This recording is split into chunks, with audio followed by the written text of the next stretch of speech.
A primeira vez em que eu ouvi o termo renascer no amor sistêmico, realmente algo tocou meu coração. Parecia muito significativo poder revisitar esse processo como um olhar de mulher madura, não mais naquela condição de pureza como foi a chegada. A partir do processo terapêutico, a gente pode sim revisitar esse momento, compreendendo que influências estiveram naquela época presente, no momento da sua concepção, no momento em que essa gravidez foi confirmada, você estava realmente no ventre da sua mãe, como foi esse processo de formação, ou seja, a gestação durante os longos 9 meses ou um pouco mais curto, que você foi se formando e como esse casal, se havia um casal, se preparou para chegar, como a família ao redor acolheu ou teve dificuldade em integrar essa nova vida que chega, se haviam irmãos, se era a primeira gestação, se foi um processo fácil do ponto de vista médico, se foi uma gravidez de risco preocupante. Então, todo esse contexto, ele tem um peso, ele tem uma influência, ele nos impacta, tenhamos consciência disso ou não. E depois a fase final, que é essa passagem mágica para a vida, o momento do parto, o nascer. Então, quando eu compartilho o meu processo, a ideia é que você possa também observar com mais atenção esse momento. O início da nossa jornada, ele nos marca. E são essas primeiras impressões que, através do trabalho terapêutico, a gente vai cuidar melhor. O princípio é exatamente a hora da fusão, onde espermatozoide mais óvulo tem o encontro, a fusão acontece e se tornam um novo conteúdo, uma nova existência surge ali. E do ponto de vista mais amplo, é como se nesse exato momento a nossa essência, a nossa alma, ela fosse convidada a materializar neste ser que inicia a sua formação dentro do ventre materno. Uma jornada bastante desafiadora, porque serão muitos processos no início do desenvolvimento de uma nova vida. E toda essa relação simbiótica entre mãe e bebê, ela vai ser pautada por diferentes qualidades de experiência, não é mesmo? A gente sabe, a vida não é monótona, a vida não é linear e existirão dias e momentos em que a sensação vai ser de mais segurança, conforto e bem-estar, e existirão dias onde há uma exaustão, há uma tristeza, problemas envolvendo o contexto familiar ou questões de trabalho ou mesmo emoções difíceis que uma mãe acessa.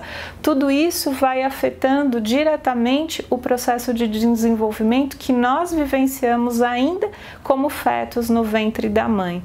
E todo esse processo, ainda que ele esteja muito reservado e guardado no nosso inconsciente, ele nos traz primeiras impressões, ele pauta e influencia muito daquilo que a gente segue repetindo depois como valores, como crenças, como padrões que assumimos e adotamos para conviver no mundo.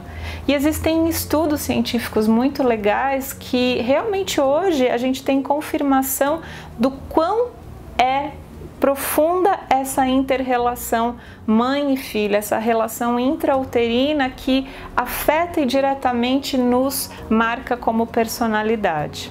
Claro que tudo isso que nos é oferecido pelas referências familiares vai nos moldando para a vida. Porém, à medida em que evoluímos, amadurecemos e o autoconhecimento de alguma forma nos chega, a gente começa a abrir certos questionamentos. Mas quem eu sou em essência? Eu sou a representação perfeita, fiel ao que a minha família me moldou, ou eu tenho uma voz autoral? Eu me rebelo perante esses valores que eu fui educado a seguir, ou eu sou cordeirinha e sigo plenamente até o final da minha vida? Então, quando a gente começa a fazer certos tipos de questionamento em relação a qual é a minha voz, qual é a minha história de vida, a que propósito eu estou aqui, possivelmente revisitar o seu processo de concepção, gestação e nascimento pode ser muito, muito interessante.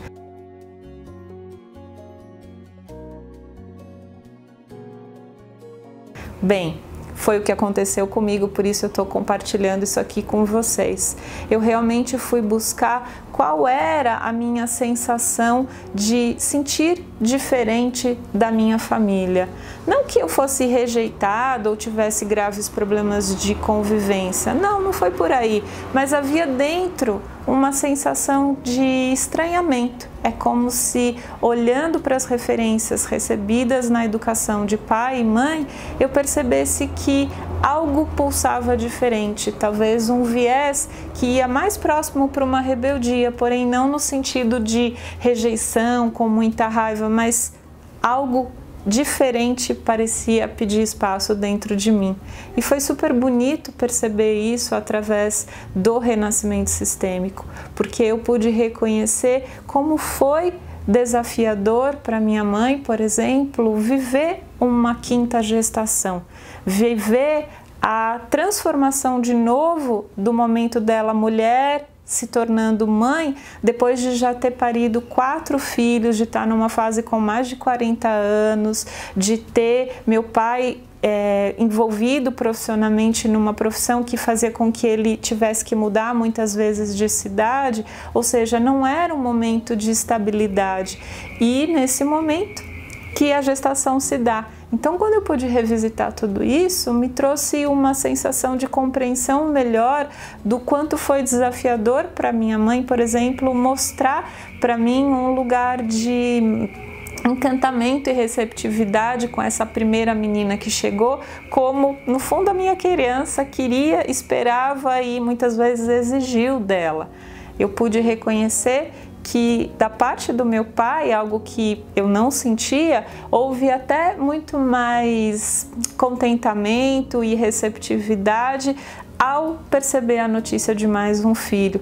E isso me trouxe mais para perto da figura paterna, que para mim também representa esse movimento em direção a me permitir e autorizar que eu tenha um caminho autoral, que eu tenha um caminho de sucesso, que eu tenha um caminho de empreender, assim como meu pai fez.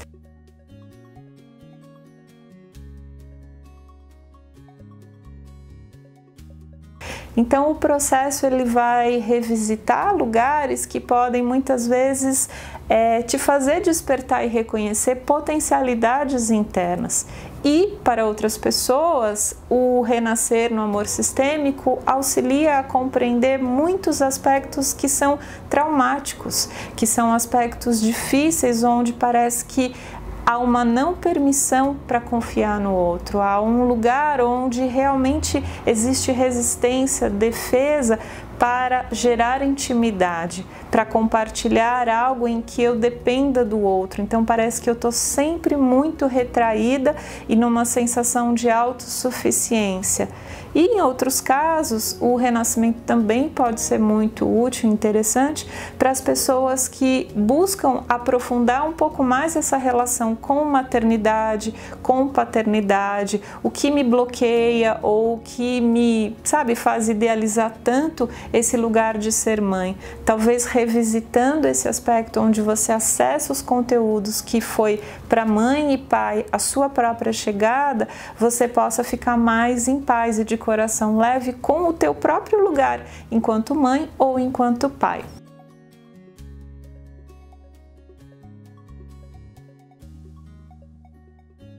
Tratar de um processo terapêutico de autoconhecimento, o último aspecto que eu queria comentar aqui com você é sobre o quanto revisitar o renascimento nos permite reconhecer o eu que chega dentro de um sistema familiar onde as dinâmicas de convivência já existem, onde os emaranhamentos, ou seja, as questões mal resolvidas e que estão em busca de um processo evolutivo, também vão te afetar de uma certa maneira, porque pai e mãe são 2 sistemas que unidos formam esta grande alma familiar da qual você é a parte, porém como parte pequena, como parte recém-chegada.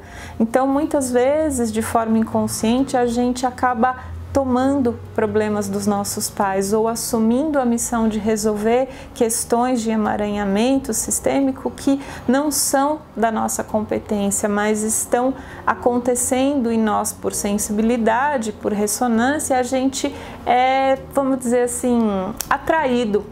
E a partir daí, muitas vezes a gente toma rumos na vida ou assume um caminhar na vida extremamente árduo, pesado, numa missão que talvez não seja a sua própria, mas que isso seja do sistema familiar, ou que você esteja se movendo, carregando fardos que estão ligados à sua mãe ou ligados ao seu pai.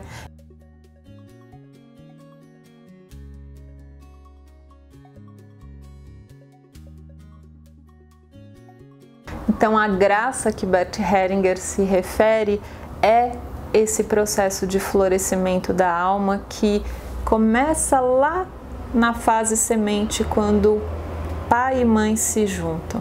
E tudo que se desenrola nesse grande avanço que é a nossa existência até o presente momento é parte de uma evolução.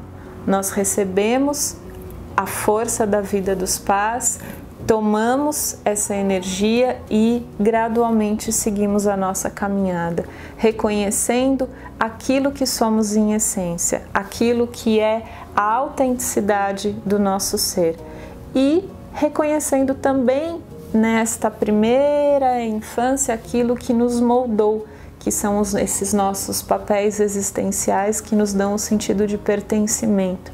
Então, como um processo amplo, à medida em que nós podemos olhar com maturidade para as nossas origens, a gente vai tomando de volta as rédeas da nossa própria vida, assumindo o lugar que ocupamos, assumindo aquilo que nos é pertinente e reconhecendo que aquilo que é dos pais, que é dos antepassados, são questões que estão além da nossa vontade, além da nossa possibilidade de lidar. E assim eu acredito que caminhar na vida se torna muito mais equilibrado, saudável e leve. Eu espero que as contribuições deste olhar para o renascimento toquem a você e estou à disposição. Quem quiser tirar mais dúvidas, fazer uma experiência, eu conduzo esse trabalho também. Então, seguimos em sintonia. Gratidão pela sua atenção. Namastê.